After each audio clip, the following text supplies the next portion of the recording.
Ito ay rated SPG, striktong patnubay at gabay ng magulang ang kailangan. Isang mapagpalang araw, mga kapamilya. Buong akala nga ng pamilya Benito na sunerte na sila sa grupo na kanilang nabiktima.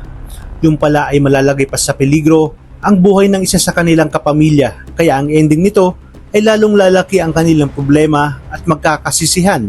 Isang malaking katanungan ngayon at suliranin kung saan sila kukuha ng panggastos kay Kaloy sa ospital. Labis nga ang pagtangis ni Fatima dahil sa nangyari sa kanyang Kuya Kaloy.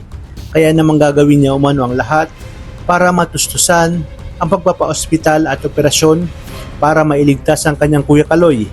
Hanggang sa mapunta na nga siya sa munisipyo para humingi ng tulong kay Mayor Roberto, ngunit hindi pa rin ito sasapat. Sa kanyang paglabas ay eksaktong papaalis din ang nagmamadaling si Miguelito. Dito ay bigla siyang napatingin dahil sa taglay na ganda ni Fatima.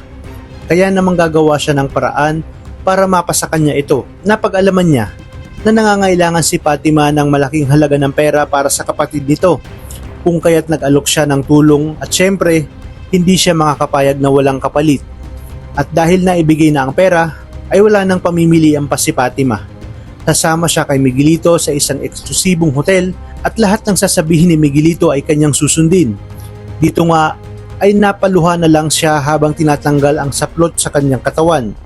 Ipinangako naman ni Miguelito na kapag siya ay nanalo sa eleksyon ay tiyak umanong hindi na maghihirap pa itong si Fatima. Basta susundin lamang ang lahat ng kanyang gusto. Ngunit matutuloy kaya ito kung sa parehong pagkakataon na sinusundan ni Tanggol itong si Miguelito ay maaabutan niya si Fatima.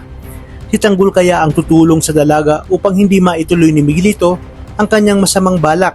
Ang sagot ay posible at pwedeng magkaroon ng utang na loob si Fatima kay Tanggol.